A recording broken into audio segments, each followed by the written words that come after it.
আমার দেশের কৃষক ঘুষ খায় না, আমার দেশের ভ্যান চালক রিক্সা চালক ঘুষ খায় না, আমার দেশের কোনো ব্যবসায়ী ঘুষ খায় না।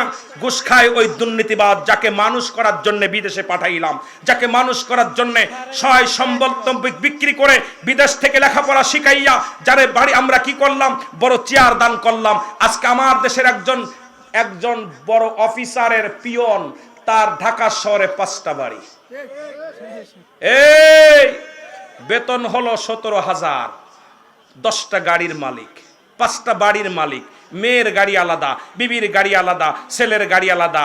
এই দুর্নীতিবাজকে ধরো। বাংলাদেশকে বাঁচাইতে হলে আমি বলবো এই রাঘব বোয়ালদের ধরো। যে একজন বাংলাদেশের পিয়নের যদি 5টা বাড়ি হয়, একজন বাংলাদেশের পিয়নের যদি 10টা গাড়ি হয়, তাহলে এই দেশের বড় বড় তাদের মাথাগুলো কি পরিমাণ সুদ ঘুষের মধ্যে জড়িত, জোরে বলেন ঠিক কিনা? এরা কি মানুষ না মানুষ?